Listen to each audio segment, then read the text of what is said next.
Action hero രചന അജുവ, അവതരണം ഷാഹുൽ മലയിൽ, editing Shereej Poonoor.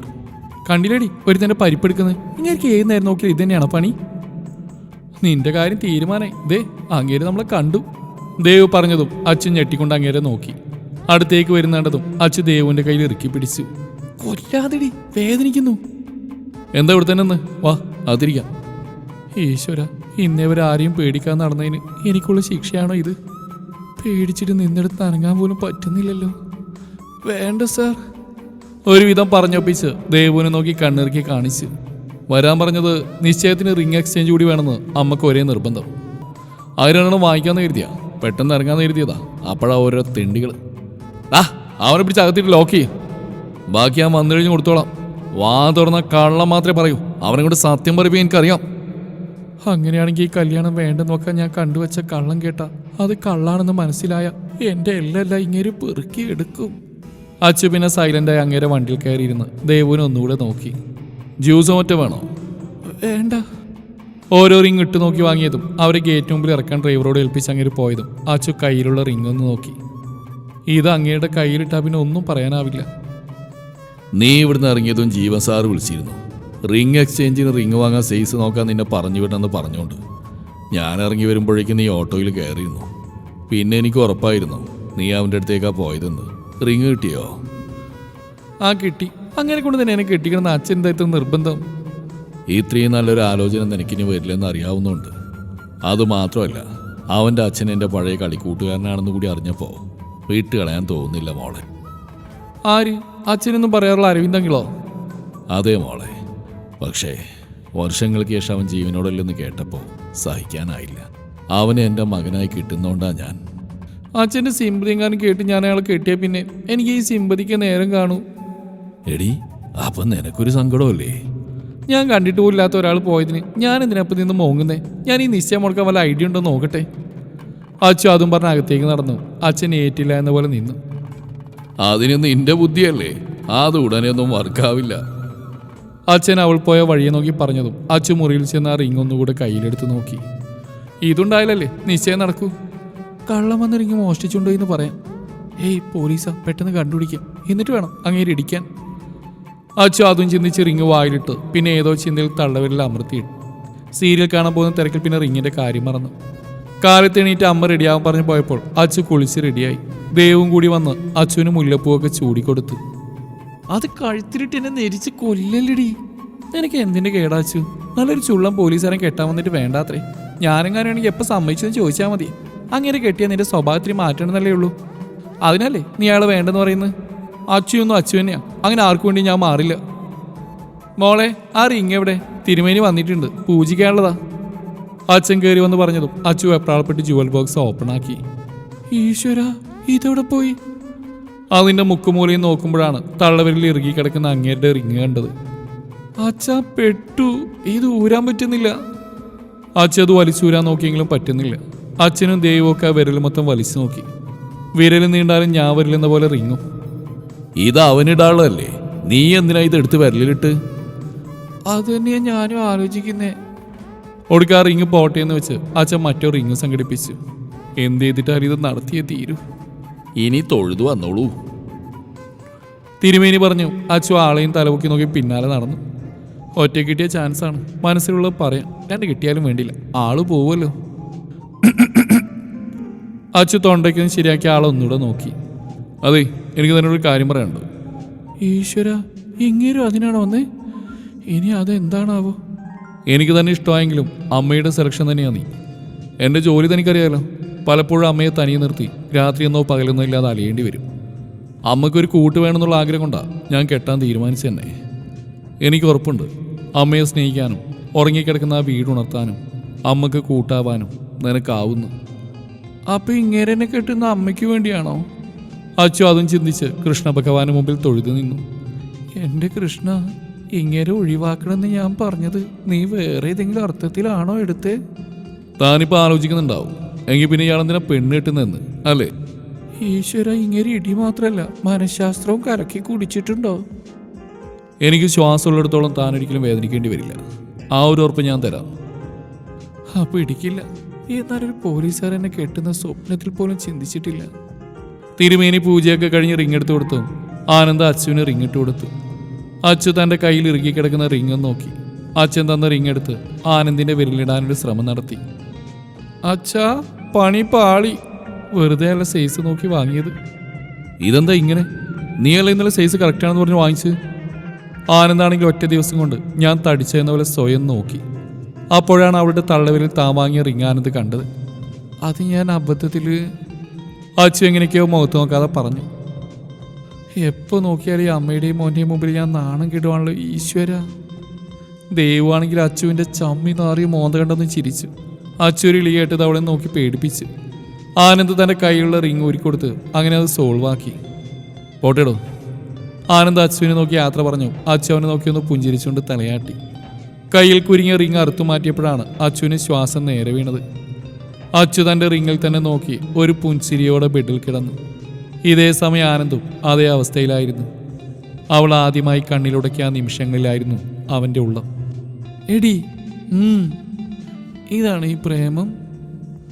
ഇതെന്റെ കൈയല്ലേ?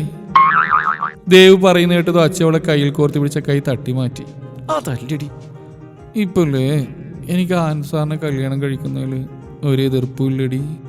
അല്ലെങ്കിൽ ഇനി എതിർത്തിട്ട് ആര് കൂടെ വെക്കാനാ? അപ്പൊ പിന്നെ കെട്ടാൻ സമ്മതിക്കുന്ന നല്ലത്. അങ്ങേരനെ തനിച്ച് കിട്ടിയപ്പോ വേറൊരു കാര്യം പറഞ്ഞടി. അയ്യേ, അതൊന്നും എന്നോട് പറയണ്ട. അതല്ലടി, ഞാൻ അമ്മയെ സ്നേഹിക്കണമെന്നും വീട് ഉണർത്തണം എന്നൊക്കെ. അതെങ്ങനെയാണെന്ന് മാത്രമേ എനിക്ക് മനസ്സിലായിട്ടില്ല. സ്വന്തം അമ്മയെ നോക്കാത്ത നീയാണോ ഇനി അങ്ങേരുടെ അമ്മയെ നോക്കുന്നേ? അച്ചു അത് ഇഷ്ടപ്പെടാത്ത പോലെ അവളെ നോക്കി. അത് പിന്നെ സ്വന്തം വീട്ടിൽ സ്വന്തം അമ്മയോട് പെരുമാറുന്ന പോലെ കെട്ടിപ്പോണ വീട്ടിൽ ചെയ്യാൻ പറ്റുമോ? അല്ലേലും ആ അമ്മ നമ്മുടെ അമ്മയെപ്പോലെ തന്നെ പാവാടി. ഒരു പെങ്ങളുണ്ടെന്ന് കേട്ടു, അതിനിതുവരെ കണ്ടിട്ടില്ല. ഇനി അതെങ്ങനെയാവാം? അച്ചു മേപ്പോട്ട് നോക്കിക്കൊണ്ട് പറഞ്ഞു. നാളെ പുതിയ ബ്ലോക്ക് ഉദ്ഘാടനം ചെയ്യാൻ ഏതോ സെലിബ്രിറ്റി വരുന്നുണ്ടെന്ന് കേട്ടു. അപ്പം നാളെ ഹാഫ് ഡേ ലീവ് ആവില്ലടി? ക്ലാസ്സിലെത്തിയതും ബെഞ്ചിലിരിക്കുന്നതിന് മുന്നേ വർഷ പറയുന്ന കേട്ടുകൊണ്ട് അച്ചു ചോദിച്ചു. പിന്നെ ലീവ്? ആ പേരും പറഞ്ഞ തള്ള മൈക്കിന് മുമ്പിൽ ഒരു 1.5 മണിക്കൂർ നിൽക്കും. ഗസ്റ്റ് 2 വാക്ക് പറഞ്ഞ് പോയാലും അവർ കാണും. ഗേറ്റ് പോലും തുറക്കില്ല. തള്ളയുടെ പ്രസംഗം കേട്ട് ആർക്കും ഇറങ്ങിയോടാൻ പറ്റില്ല, അത് ഉറപ്പാ. എങ്കിലൊരു വഴിയേ ഉള്ളൂ. കുറച്ച് പഞ്ഞി കൊണ്ടുവരണം നാളെ. അതേലും ചെവിയിൽ തിരികിരിക്കാലോ. ദേവ് പറഞ്ഞതും അച്ചു വേണ്ടി വരും എന്ന് പറഞ്ഞിരുന്നു. വീട്ടിലേക്ക് വരുന്ന വഴി പോലീസ് വണ്ടി കണ്ടതും അച്ചു കണ്ണുവെട്ടിച്ചൊരു പുൻസിരിയോടെ ചുറ്റിനും നോക്കി. കരിക്കും കുടിച്ചുകൊണ്ട് നിൽക്കുന്ന ആനന്ദിനെ കണ്ടതും അച്ചു ദേവുവിൻ്റെ കയ്യും പിടിച്ച് നടന്നു. എല്ലാം കണ്ട ഒരു ചിരിയോടെ ആനന്ദ് അവൾ പോകുന്നത് നോക്കി നിന്നു. എക്സാം കഴിയാൻ നിൽക്കുന്നില്ല. ഈ മാസം തന്നെ നല്ലൊരു മുഹൂർത്തമുണ്ടെന്ന് തിരുമേനി പറഞ്ഞു. ആനന്ദ് മോന് ആ ഡേറ്റ് നടത്താമെന്ന് പറഞ്ഞു. എന്താ നിന്റെ അഭിപ്രായം? അച്ഛൻ്റെ ഇഷ്ടം. അച്ചു ആദ്യമായി നല്ലൊരു കാര്യം പറയുന്നത് കേട്ട് അമ്മയും അച്ഛനും അച്ഛമ്മയും അഭിയും ഒരു നിമിഷം അവളെ നോക്കി നിന്നു. കോളേജിലെത്തിയതും സെലിബ്രിറ്റിയെ സ്വീകരിക്കാനുള്ള ഒരുക്കം കണ്ട് അച്ഛനും ദേവും ക്ലാസ്സിലിരുന്നു. ഇവിടെ ഇരിക്കുക, ഇതൊക്കെ സ്റ്റേജിന് മുമ്പിൽ കൊണ്ടുവെക്ക്. അതൊന്നും കേട്ട് അച്ഛന് വലിയ കുലുക്കൊന്നുമില്ല. നിന്നോട് ഇനി പ്രത്യേകം പറയണോ? വേണ്ട എന്നും പറഞ്ഞ് അച്ഛൻ എണീറ്റ് ചെയർ പെറുക്കിയെടുത്ത് സ്റ്റേജിന് മുമ്പിൽ നിരത്തി വെക്കാൻ തുടങ്ങി. അപ്പോഴാണ് ക്ലാസ്സിന് മുന്നിലായി സ്പീക്കർ സെറ്റ് ചെയ്യുന്ന ഒരുത്തനെ കണ്ടത്. തള്ളക്ക് ഗസ്റ്റിൻ്റെ മുമ്പിൽ ഒരു പണി കൊടുത്താലോ? ചേട്ടാ, ലെമൺ ജ്യൂസ്. റെഡിയാക്കുന്ന ജ്യൂസ് എടുത്ത് ഒരു ഗ്ലാസ്സും എടുത്ത് അച്ചു ദേവുനെയും കൊണ്ട് ചെന്ന് അവൻ്റെ നേരെ നീട്ടി. അവൻ താങ്ക്സ് പറഞ്ഞ് വാങ്ങി കുടിച്ച്. എന്തിനാടി നീ ഇപ്പോൾ അവന് വെള്ളം കുടിപ്പിച്ചേ? ദേവ് കാര്യം മനസ്സിലാവാതെ ചോദിച്ചു. ദുരുദ്ദേശം ഇല്ലാതില്ല, നടക്കുമെന്നറിയില്ല. Excuse me.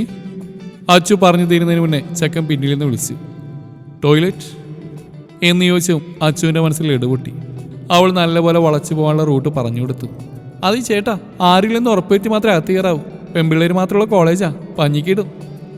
ആള് പോയതും അച്ചു ആരുമില്ലെന്ന് ഉറപ്പുവരുത്തി സ്പീക്കർ സെറ്റ് ചെയ്യാൻ തുടങ്ങി. ഫാൻ കണക്ഷൻ ഇളക്കാൻ മാത്രമല്ല, ഇമാതിരി പണിയൊക്കെ നല്ലപോലെ അറിയാം. വയർ കണക്ഷനൊക്കെ മാറ്റി സെറ്റ് ചെയ്ത് അങ്ങേരെ ലാപ്പിൽ എന്തൊക്കെയോ ഒപ്പിക്കാൻ തുടങ്ങിക്കൊണ്ട് ദേവുവിനെ നോക്കിയൊന്ന് ചിരിച്ച്. ഏതാടി ഇപ്പോൾ വൈറൽ സോങ്? അത് അല്ലേ, അത് വേണ്ട, ഇതാകുമ്പോൾ തള്ളക്ക് നല്ലപോലെ ചേരും എന്നും പറഞ്ഞ് നല്ലൊരു സോങ് സെലക്ട് ചെയ്ത് വെച്ച് ഒന്നും അറിയാത്തവരെ പോലെ 2 സ്റ്റേജിന് മുമ്പിൽ അറ്റത്തായി നടന്നു. ഡി ചീഫ് ഗസ്റ്റ് വരുന്നുണ്ടെന്നൊക്കെ പറഞ്ഞിട്ട് അങ്ങേര് ഇതുവരെ വന്നില്ലേ? കൃത്യനിഷ്ഠയില്ലാത്തവൻ. ബബിൾക്ക് ഊതി വീർപ്പിച്ചുകൊണ്ട് ഇത്തിരി വോളിയം കൂട്ടി അച്ചു സ്റ്റേജിലേക്ക് നോക്കിക്കൊണ്ട് ചോദിച്ചു. നമ്മൾ 5 മിനിറ്റ് ലേറ്റായ പുറത്തേക്കണ പേരൻസിനെ കാണണം. എന്തെങ്കിലും ആവട്ടെ, ആ വരുന്ന പുള്ളിയെ കണ്ടിട്ട് വേണം ഇവിടെ നിന്ന് ഇറങ്ങി കിട്ടാൻ. ഫംഗ്ഷൻ കഴിയാതെ ഗേറ്റ് തുറക്കരുതെന്ന ഓർഡർ. വർഷയും കൂടി അടുത്തായി വന്ന് പറഞ്ഞതും അച്ചു ഗേറ്റിലേക്കൊന്ന് തിരിഞ്ഞു നോക്കി. അശോകേട്ടൻ മസിലും പിടിച്ചാൽ നിൽപ്പ്. ഇന്നിങ്ങനെ തലകുത്തി മറിഞ്ഞാലും വീഴില്ല. സാരില്ല, നമുക്ക് വേറെയും റൂട്ടുണ്ടല്ലോ. അപ്പോഴാണ് അശോകേട്ടൻ ഗേറ്റോറും സല്യൂട്ട് കൊടുക്കുന്ന കണ്ടത്. വണ്ടി കണ്ടതും അച്ചു കണ്ണുമിഴിച്ച് നോക്കി. അതിലുള്ള കക്ഷിയെ കണ്ടതും അച്ചുവിൻ്റെ തൊണ്ട വരണ്ടു. ഒന്നറിയാതെ വർഷയുമായി തള്ളി മറിച്ചുകൊണ്ടിരിക്കുന്ന ദേവുവിൻ്റെ തല പിടിച്ച് കുനിച്ച് അച്ചുവും തലകുനിച്ചിരുന്നു. എന്താടി എടി ആ ഗസ്റ്റാരെന്ന് കണ്ടു നീ? ഇല്ല, നോക്കട്ടെ.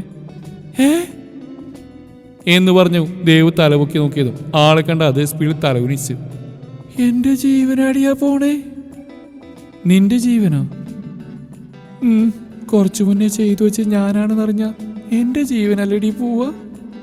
ദേവു അപ്പോഴാണ് ചിന്തിച്ച്. ബൊക്കെ കൊടുത്ത് ആനന്ദിനെ സ്റ്റേജിലെത്തി പ്രിൻസി പ്രസംഗം തുടങ്ങി. ആനന്ദിനെ പരിചയപ്പെടുത്തിയപ്പോൾ തന്നെ അച്ചു ദേവുവിനെ നോക്കി.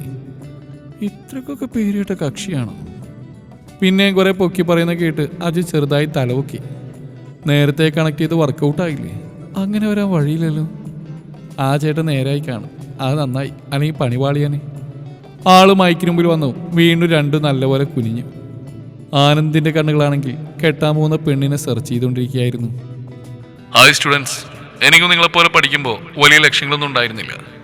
പക്ഷെ എൻ്റെ അച്ഛൻ്റെ വിയോഗം, അതാണ് ഇങ്ങനെ ഒരു യൂണിഫോമിൽ നിൽക്കാൻ എന്നെ പ്രേരിപ്പിച്ചത്. അച്ചു ശ്രദ്ധാപൂർവം അവൻ പറയുന്ന മുഴുവൻ കേട്ടിരുന്നു. എന്ത് ഫംഗ്ഷൻ ഉണ്ടായാലും ഏറ്റവും കൂടുതൽ ബോറടിപ്പിക്കുന്നത് ഇങ്ങനെ വന്ന് പ്രസംഗിക്കുമ്പോഴും ഉപദേശിക്കുമ്പോഴും ഒക്കെയാണെന്ന് എനിക്കറിയാം. അതുകൊണ്ട് കൂടുതൽ പറഞ്ഞ് ഞാൻ നിങ്ങളെ ബോറടിപ്പിക്കുന്നില്ല. കേട്ടില്ലേടി, ഇങ്ങനെ പ്രിൻസിപ്പൽ പോലെയല്ല, ഞങ്ങളെ മനസ്സറിയാം. ദേവ് കുനിഞ്ഞുള്ള ഇരിപ്പിൽ തന്നെ പറഞ്ഞു. ഈ മന്ത് ലാസ്റ്റ് എൻ്റെ മാരേജ് ആണ്. ഈ കോളേജിലെ സെക്കൻഡ് സ്റ്റുഡൻ്റ് ആണ് എൻ്റെ വധുവാകാൻ പോകുന്ന പെണ്ണ്. അതിൽ ഞാൻ അഭിമാനിക്കുന്നു.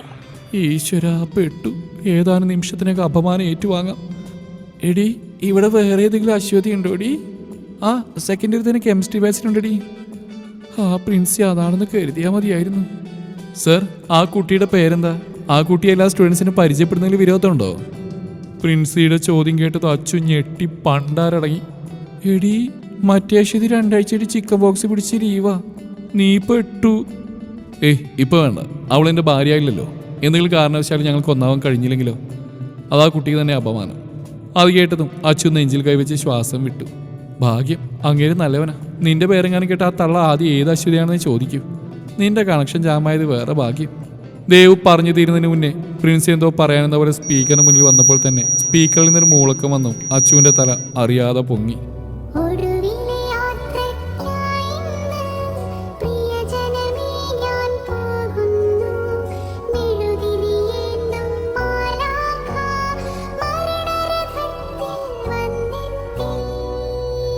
ദേവു, എൻ്റെ യാത്രയുടെ കാര്യം തീരുമാനമായിടി. നാളെ കാണാം. തുടരും. ഈ കഥയുടെ ബാക്കി ഭാഗം നാളെ ഇതേ സമയം.